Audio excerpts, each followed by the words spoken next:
Saudações, amigos! Bom, hoje vamos fazer um pouco maior a nossa participação aqui para apresentar para vocês a Madre Montserrat del Pozo. É uma freira filósofa, né? É diferenciada e que chegou à conclusão em seus estudos como pedagoga que a estabilidade do professor, né?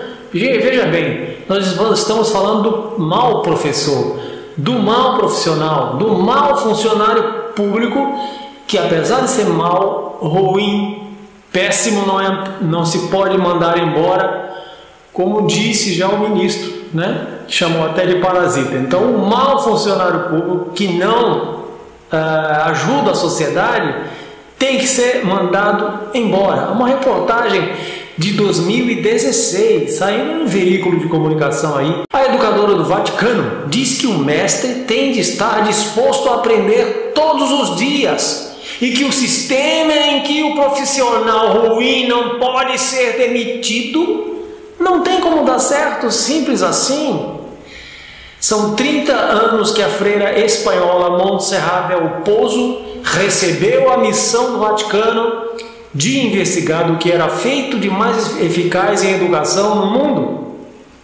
Bom, fala-se isso ou aquilo do Vaticano, né, com relação ao seu domínio e sua esquerdização, né, principalmente com o atual Papa. Porém, está aqui, é evidente que essa senhora, eu não sei a quem utilizou a sua pesquisa e o resultado do seu estudo, porém, ela falou a verdade. Em escolas muito distintas encontrou um problema comum. O que foi, madre? Elas não formavam pessoas capazes de lidar com o mundo de forma autônoma. Pensar autônomo, que eu sempre preservei isso junto aos meus alunos. Pensar sozinho, ter autonomia do pensar, não ser um dependente, um zumbizinho, né? Conduzido, o famoso gado. Continua a madre. Aos adolescentes que saíam da escola faltava capacidade de análise, faltava autoestima e autoconhecimento. Ao longo de mais de 7 anos de pesquisa dessa senhora, ela desenhou uma pedagogia baseada no desenvolvimento da capacidade de análise e crítica da criança. Ela trabalhou ao lado do psicólogo americano Howard Gardner para implementar em sua pedagogia a teoria das múltiplas inteligências criadas por ele, né? Pessoalmente, a Madre Montserrat é desconcertante. Por trás do sorriso alegre, do aspecto acolhedor, há uma educadora sagaz, inteligente e até agressiva. Quando fala das estratégias para ajudar a melhorar o ensino, a educação de hoje, diz ela, deve formar pessoas que viverão num mundo que nós ainda não sabemos como será. A autonomia e a visão crítica seriam a chave para isso. Em 1994, Madre Montserrat iniciou uma reforma na educação das escolas católicas sob a direção do Vaticano. Em 2000, o sistema de ensino que criou ganhou uma escola inteiramente baseada nele. O Colégio Montserrat, coincidentemente, é uma escola da Espanha, com mais de 50 escolas em vários locais do mundo. Leva o nome da madre, mas não tem nada a ver com ela. Adotou o sistema que ela criou, né? Madre Montserrat é filósofa pela Universidade da Pensilvânia e mestre em psicologia pela Universidade de Massachusetts, ambas nos Estados Unidos. Ela esteve no Brasil para um treinamento de professores do Colégio São Luís em São Paulo. São Luís é o colégio top de São Paulo, tá bom? Então, durante a reportagem que saiu na revista Época, em 2016, perguntaram assim se ela prega uma pedagogia que incentiva um pensamento crítico e necessariamente pede liberdade. Aí afirma, a religião não se choca com essa liberdade? A madre responde, quando me faz essa pergunta, você parte de um modelo preconcebido. Para entender que não há dicotomia, é preciso partir de uma das essências do cristianismo, que é ter uma visão crítica da sociedade. Jesus Cristo criticava abertamente os desmandos que iam contra a humanidade e a ética dos fariseus. Não podemos usar nossa crença como uma flecha contra o outro. Muitas vezes me dizem na própria igreja que sou demasiadamente aberta. Eu acredito que não seja uma questão de estar aberta ou fechada. É uma questão de dignidade da pessoa humana. Todos têm o direito de refletir e fazer críticas independentemente do que minha crença diga. No colégio católico, vamos pensar no colégio cristão, né, gente? Porque os colégios de mais tops, digamos assim, tanto são de cunho católico ou protestante. Lembremos sempre que o protestante é um puxadinho, na igreja protestante é um puxadinho da igreja católica, né? Você sabe que o criador da igreja protestante foi um padre alemão, Martinho Lutero, né? Então vamos pensar no cristão. Então existem falsos cristãos também, tá? Como essa pastora aí que assassinou o marido, ela se dizia, não era pastora coisa nenhuma, não era crente coisa nenhuma. As pessoas imaginam que são e agem de outra forma, então a ação é que faz o sujeito, né? Não é dizer eu sou isso, eu sou aquilo, né?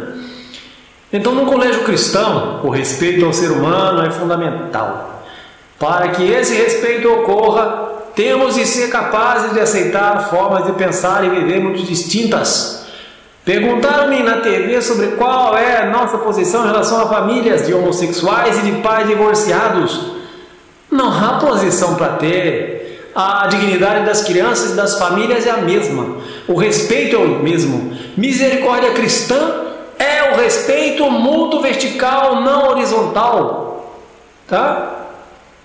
E ela desenvolve seu pensamento sobre o pensamento crítico do aluno, né? Ela fala que é preciso uma mudança sistêmica no colégio que vise instaurar a reflexão crítica em todos os níveis da escola, da gestão ao aluno. Para isso existe uma série de protocolos. Os resultados são instrumentos que transformam as aulas numa aula de pensamento. Quando isso se estabelece, não há como ter uma aula igual a outra. Na prática, isso se dá da seguinte forma: depois de cada novo aprendizado em qualquer disciplina, física, química, matemática, história, etc., os alunos fazem uma reflexão sobre o que aprendeu daquele momento, de que forma será feita a aplicação daquilo em sua vida ou em seu dia a dia na escola. Essa reflexão é posta em seu portfólio. Junto a isso, temos também uma discussão diária, na qual um dos alunos da turma tem 30 minutos para expor suas reflexões e questionamentos sobre questões éticas e humanas. Pegamos um tema que a criança estudou, como a aproximação diplomática entre Cuba e os Estados Unidos ou o assassinato de Osama Bin Laden. Nossa experiência mostra que esse é um exercício poderoso de desenvolvimento de pensamento crítico em relação a tudo que se passa na escola e na vida desse estudante.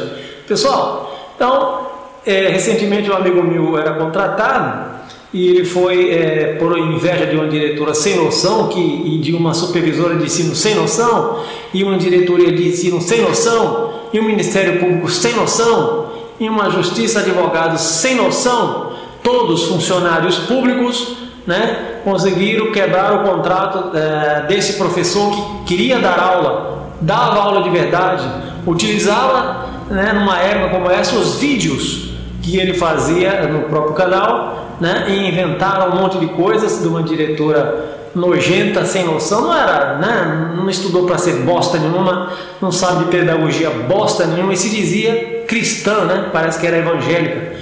Então existe muita essa invasão hoje dos que se dizem evangélicos, né, antes católicos, agora se dizem evangélicos, e é um monte de gente nojenta como essa Flor de Lis aí, que a gente viu que recentemente matou o marido, né?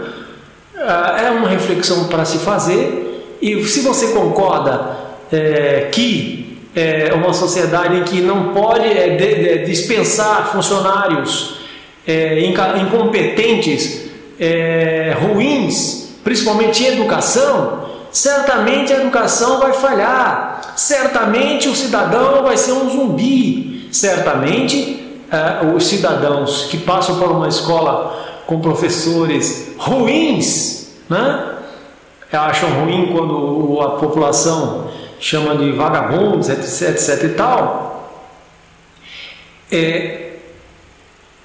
não está dando certo, né? A sociedade não pode dar certo com uma escola que não educa o cidadão, com gente sem noção. E olha, eu já fiz um vídeo em que comentei que os piores alunos estão se transformando em professores. Eu não sei como se consegue passar em concurso, mas dizem que os concursos são todos manipulados para passar aqueles que se deseja que passe, para realmente ser apenas cordeirinhos, cumprir ordens. Tanto é que secretário de Educação não para, principalmente em São Paulo não para, é um entra e sai danado, sindicato se metendo no meio, e nós temos essa sociedade de pé manco. Vamos pensar?